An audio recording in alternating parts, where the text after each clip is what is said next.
every science student in India dreams of cracking the IIT.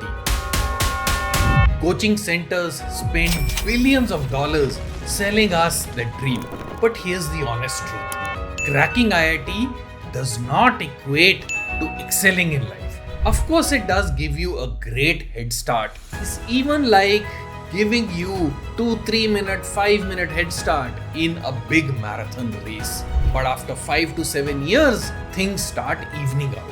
After 10 to 12 years, nobody even asks you which college you went to. And after 15-16 years, what matters on how you shape up your career is something totally different. So in this video, I will give you a recipe of how to replicate almost everything that an IIT gives you, even if you never step inside those coveted gates. If you're a student who didn't make it into IIT and is studying in a tier 2, tier 3 college, watch this video very carefully. If you are a working professional and you still have it in your head that these IITians, IIM folks have something special, watch this video very carefully. Let's get started.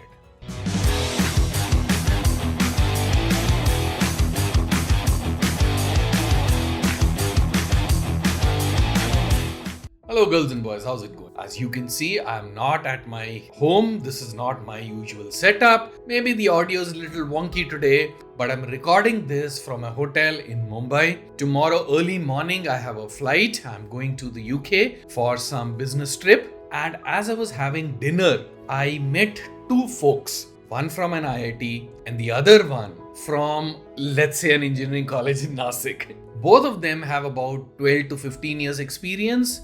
Both now working in the same company. And I had a very fascinating conversation with him. And I suspect that the guy who's not from IIT is probably a little ahead of the guy from IIT in terms of career today. That's the feeling that I got. I didn't ask that question explicitly. And as I was finishing dinner and walking towards my room, I started thinking, what is it that makes IIT special? What is it that you can do if you didn't crack IIT? And I'm here now recording this video because it was a fascinating conversation and it triggered a lot of thoughts in my head. So let's start with why IIT has so much hype around it. It's a fact that clearing IIT is an amazing achievement, 100%. I was doing some quick research and it seems like there are about 15 lakh aspirants for the IIT exam every year, about 18,000 seats across the 22-23 IITs with a success percentage of between 1.5 to 2%. So which means if you crack IIT, you are in that elite 2% in the country. It's an amazing achievement, no doubt about it. The second thing is the hype and the culture around it. You know, everybody glorifies IIT. Sharma ji ka beta got into IIT is a big thing. Bollywood also makes movies like Three Idiots, almost glorifying IIT. So it is a deal from a personal perspective and from a society perspective itself. And then finally, there is that entire coaching industry, which is billions of dollars. And they push very hard to make the IIT dream elusive. Now, what is interesting is even they know that 98 kids out of 100 will not make it. Yet, they fuel the entire dream कि IIT निकाल दो, life set हो जाएगी. Now, let's look at some of the tangible advantages of IIT, which makes them super unique and they are real. Number one is the exposure or the professors and the mentors. Now imagine being taught by the brightest minds in the world and they coming and taking your lectures. Imagine having access to some of the smartest people in the industry out there and they coming in as a visiting faculty to your college. And that too, 4 years in a row. Just by being there in the institute automatically takes care of a lot of things. You just have to show up and it's magical. The third thing and the biggest one is the alumni network. Now, whether you end up in a job, whether you do a startup, whether you build your business, there is always somebody from that IIT somewhere who can help you. Because These are people who are super successful in life, and the IIT alumni network is always a very special thing. There's also the peer environment which makes IIT very special. Why? Because everybody around you is super smart, they are super driven, they are super ambitious, and they are pushing the boundaries every single day. And if you stay in that environment, automatically you get pushed into success. And then, of course, there is the advantage of the placements and the recruitments that happen, because the top companies will come to IITs, the placement assistance is well known, and you get access to the right amount of organizations which would never land up in a tier 2 or a tier 3 college. Now let's talk a little practicality, because the devil is in the details. Now obviously IITs like IIT Delhi, Bombay, Kanpur, the original IIT Kharagpur, IIT Roorkee, these are some of the top engineering colleges in the country, maybe in the world. There is no doubt about that. And if you crack one of these, it's a big deal and your life is sorted. But then there are other IITs who are not even in the top 50-60 colleges just in India. So all I'm saying is, cracking IIT is not everything. Cracking these top 3, 4, 5 colleges, definitely the big deal. But cracking an IIT which is maybe at level 60, 65, 70, maybe not so much. Your tier 2 college might not be so far behind. So think about that a little bit. So let's talk about what happens after you pass out from an IIT.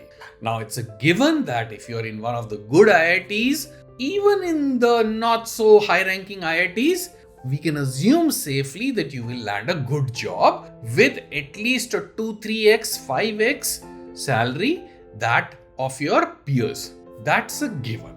And that puts you in a very big advantage. Now that's the start point of the marathon of life. But what happens next defines how your life turns around. Now some IITians break out and they create startups and they become the stuff of the legends. Some IITians study further after IIT, they go to UK, Europe, US, that's a different orbit. Some IITians move through an organization and get a job in a different country, maybe the Facebooks, the Metas of the world, that's another different career trajectory. But there are exceptions. These are the exceptions. Their path is totally different. We are not talking about them because probably they are only the top 15, 20, 30%. We are talking about the rest of the 70%. About 5 to 7 years in the industry, the head start in the marathon starts about evening out. Why? Because of your technical expertise, how you showcase your skills, your communication, all of that start mattering. And then after about 10, 12 years in your career, nobody cares where you studied. College is rarely ever spoken about. What matters is your last organization, what you did in the last 1 or 2 years, and your ability to break down a complex problem statement and solve it. And after 15 odd years, what matters is something entirely different. What matters is who you know, what's your network, what have you done in the last 2 to 5 years, what's your exposure and expertise for the role that you're applying for. I'll give you my own example. In my own journey, I got the remote job not because of the awesome college that I passed out of, but because of the industry talks that I did and the industry publications that I had. That made a difference. Nobody even looked at my college. Okay, so now let's come to the meat of it. IIT is great, IIT is awesome, but you did not crack the IIT. What do you do now? How can you replicate some of the advantages that IIT inherent gives you? Let's talk about that a little bit. The first one is the professors and the mentorship. So you have to now proactively go out and invest in finding your mentors. Now, one caveat here, what I always say, before you start seeking mentorship from someone, check the fruit on their tree. What does that mean? If you need mentorship from a DevOps person, that person that you are seeking advice from must be in the DevOps field today for the last couple of years, must be senior to you, must be relevant to that field. Don't ask about QA automation from a DevOps guy. Just like you would not ask advice on how to run a marathon from somebody who's a doctor. It doesn't make sense. How do you identify the mentor? Look out for people on LinkedIn, on YouTube, on communities, on open source, in meetups. The closer the person to you, the better it is. Why? Because on YouTube, on LinkedIn, it is really hard to figure out the reality of people. Social media is different. So if there's somebody in the communities that you go to, in the meetups that you go to, that you can meet face to face week after week, you study them for a while, you look at their behavior, you meet other people that they could have mentored. That's how you start identifying your mentor. I've done a dedicated video on this. I will link it in the comments. Now, some common mistakes that people make when asking for mentorship. The first one, and very important, you do not ask for mentorship. You have to earn it. What do I mean? Almost every second, third day, I get an email. Sir, can you become my mentor? I don't know the person. I have no background. How can I even become a mentor to that person? So what do? If you want a mentorship from somebody, first offer your services to that person. Let that person recognize you, and then that mentorship thing will automatically start happening. It'll take time. The second thing is your mentors should change as you grow in life. You can't have the same mentor for 5 years, 10 years. Doesn't make sense. Maybe the mentor's not growing or you are not growing. Check that. The second one, how do you replace an alumni network? It takes a lot of efforts, but similar answer: attend meetups, join open source, build LinkedIn strategically for the long term, connect with the right people that you resonate with, be of service to them, and slowly, brick by brick, that network will start coming together. The third one, how do you do peer environments? Similar answer again. Go to hackathons, go to coding contests, join the Discord Slack channels of big communities, go to startup sprints, things like that. A lot of these things are online today. You don't have to be in a Bangalore or in Hyderabad to do this. If you are, you're very lucky. Take advantage. If you're not, a lot of the communities have Discord Slack channels. Go join them and start investing in them before you start asking for them. The placement and the recruitment cell of an IIT, how do you replicate that? Again, the same answer. Build a visible portfolio, build your body of work, learn in public, show your GitHub repos, blogs, YouTube videos, speaking assignments, all of that. That is what brings visibility. That is what attracts the recruiters. Now, of course, all of this will seem like a lot of hard work across areas. Of course it is, because you are trying to replicate what the elite 2% in the IITs have. It cannot be easy by definition. That's how it is supposed to be. If it was easy, everybody would have already done it. But believe me, all of these are doable. I have done them. There are so many others who have done them. If you come and join my live sessions, which happen every alternate week, every once in a while, we bring people who are doing things like that. Yes, it takes effort. Yes, it takes discipline, but it's worth it. Trust me. The tough thing in this is the grind, the hustle of it, because that is not pretty. That is not what goes on Instagram. Only the result goes. But the grind and the trouble and the effort of that is worth it. So let's look at this slightly spiritually as well, right? So IIT will give you an ecosystem. It's a ready-made push, right? But here's the brutal truth. That external system only works because of the internal environment that you build. Because success is 80% mindset and only 20% institution. Because the ones who succeed aren't just the ones with the IIT stamped on their degree. They're the ones who are putting in certain innate abilities and developing them over weeks and months and years. Let's talk about what kind of abilities these are. Number one, fundamental one, is discipline. Showing up every single day, day after day after day. Whether it's your college, whether it's coding, whether it's learning AI, whether it's studying, whatever it is. Whether it is creating YouTube videos. For me personally, the last couple of weeks have been really tough because there's been a lot of work and I haven't been able to shoot videos as per my normal schedule. So now it's almost 11:30 at night.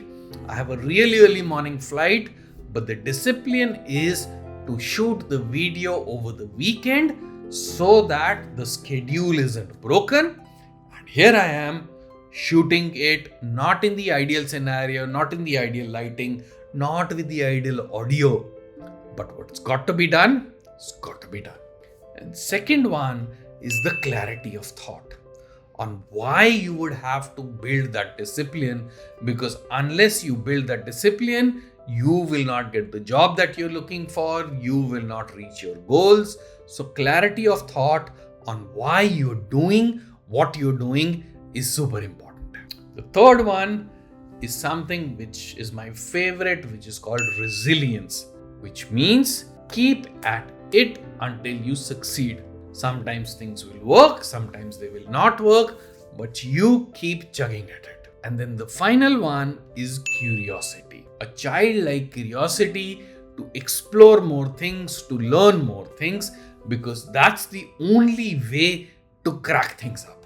Now, whether you're a student or you're working, develop that curiosity, especially in this DevOps, cloud, SRE area, to investigate the new things which keep coming out, because curiosity is what makes us current, is what makes us alive.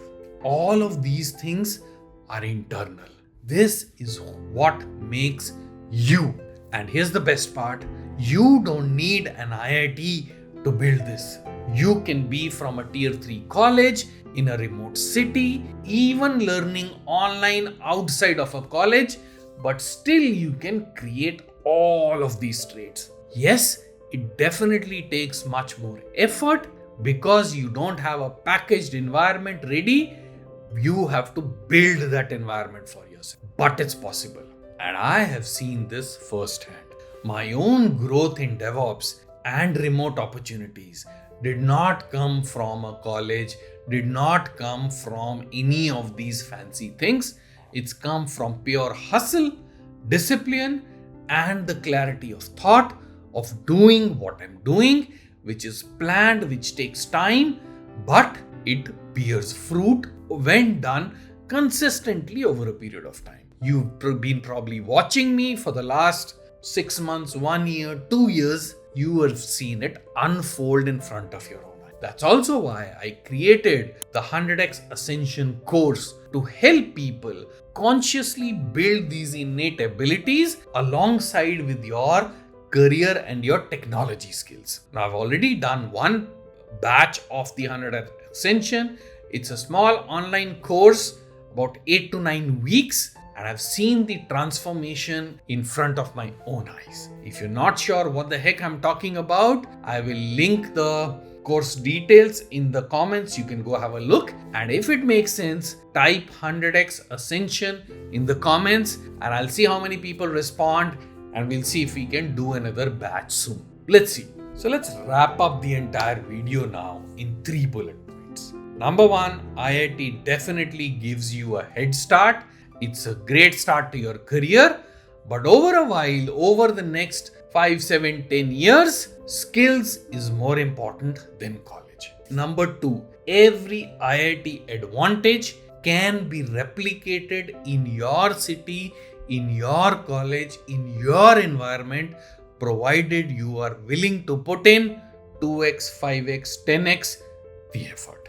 And third and most important, remote jobs and global opportunities do not care about your college all they care about is what skill do you have, how well can you communicate it, how well can you demonstrate it. That's all that matters to them. In fact, you'll be surprised to know that a lot of people in US, even in Europe, do not even know what is an IIT, forget knowing the importance of IIT.